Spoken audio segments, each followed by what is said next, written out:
Shalom, selamat pagi keluargaku. Firman Tuhan pagi ini saya ambil dari kitab Esra pasal 10 ayatnya yang keempat. Demikian firman Allah.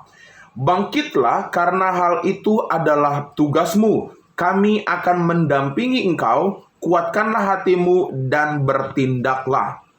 Bapak Ibu, firman Tuhan pagi ini saya beri judul orang yang ragu-ragu. Di ayat yang tadi saya baca, orang-orang Israel telah melakukan kesalahan. Mereka mengawini perempuan-perempuan asing sehingga mereka condong menyembah kepada ilah-ilah. Lalu mereka mendapatkan kesimpulan untuk bertobat, untuk berubah, dan meninggalkan perempuan-perempuan asing dan kembali kepada Allah mereka. Tetapi ada keraguan dari orang-orang Israel karena mereka sudah mengikat perjanjian nikah dengan orang-orang asing.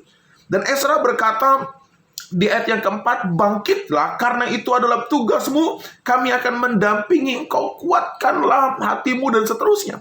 Bapak Ibu, dunia hari-hari ini sedang dipenuhi dengan orang-orang yang ragu, saudara. Akibatnya apa? Banyak orang tidak memiliki keberanian untuk bertindak. Mengapa, saudara? Karena hatinya dipenuhi dengan kekhawatiran, kecemasan, bahkan hal-hal yang negatif. Saudara, orang-orang yang seperti ini, yang diliputi dengan keraguan, itu tidak akan pernah bisa mengalami kemajuan dan terobosan. Kenapa, saudara? Karena kekhawatiran tadi, karena kebimbangan tadi, karena keraguan tadi. Bapak Ibu, orang-orang Israel dikuatkan sama Esra, bertindaklah. Kami mendampingi engkau, kuatkan hatimu, ambil keputusan. Bapak Ibu, ada pelajaran penting tentang orang-orang yang hidup di dalam keraguan.